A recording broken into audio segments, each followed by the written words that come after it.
Good day everyone, this is Ma'am Aduko and today I'm going to discuss about the functions of accounting, and this video is the continuation of our topic about the definitions of accounting.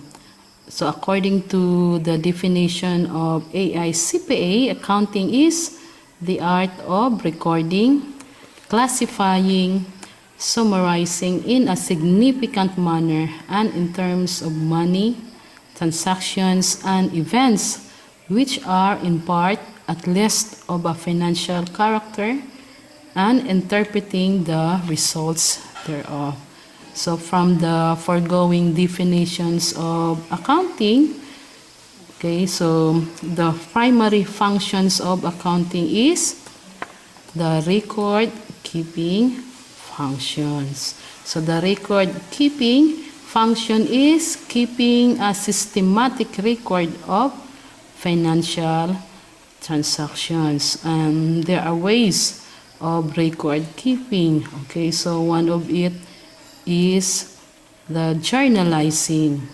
So journalizing is the process of recording a business transaction in a journal. So all the transactions that happen, let's say for a 1 month, so it will be recorded in the journal. So all business transaction, and journal is a book of original entry. So this is the first, so this is the first time the transactions will be recorded. So it is the place where all transactions are initially recorded in a chronological order of the day of transaction. So when we speak of chronological, it means it is arranged in the order in which the events occur. Like example, December 1, the first transaction, so it will be recorded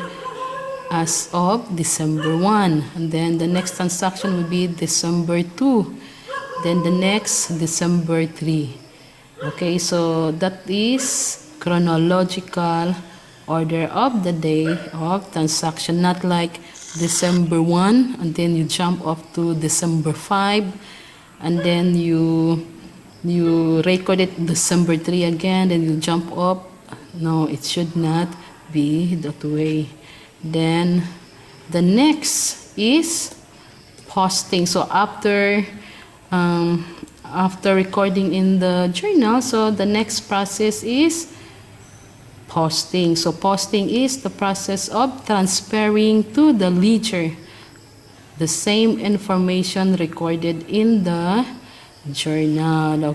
So all the transactions that are recorded in the journal will be transferred to the ledger.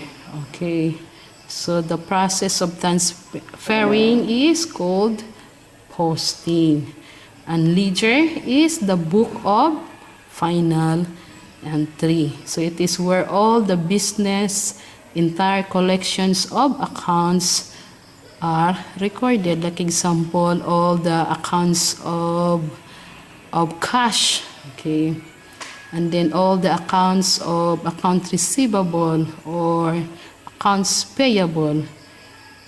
So they will be collected in the ledger. So ledger is the book of final entry. And then after journalizing, posting, then the next stage is the preparation of financial statements. Example of financial statements, trial balance, balance sheet, income statement, and etc. So the purpose of this function, record keeping, is to report regularly to the interested parties by means of financial statements.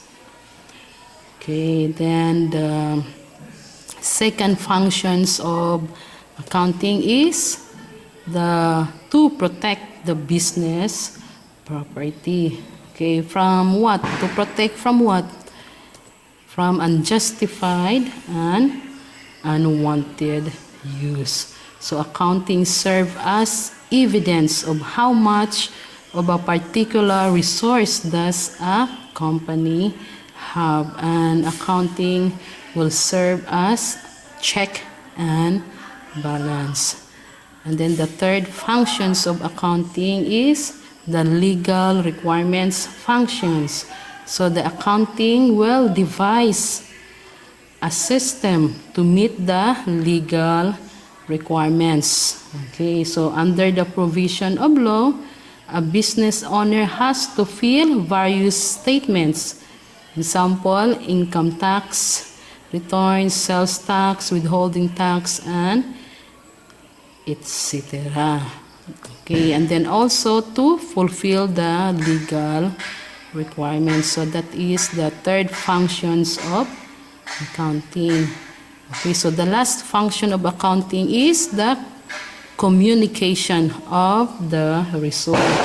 So accounting is the language of business. So various transactions are communicated through accounting.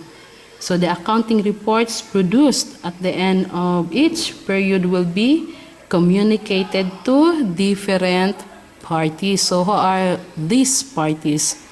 So the internal parties and the external parties. So communicating of the results of the operation is essential for internal and external parties, because for them to be able to make a well-informed financial decisions.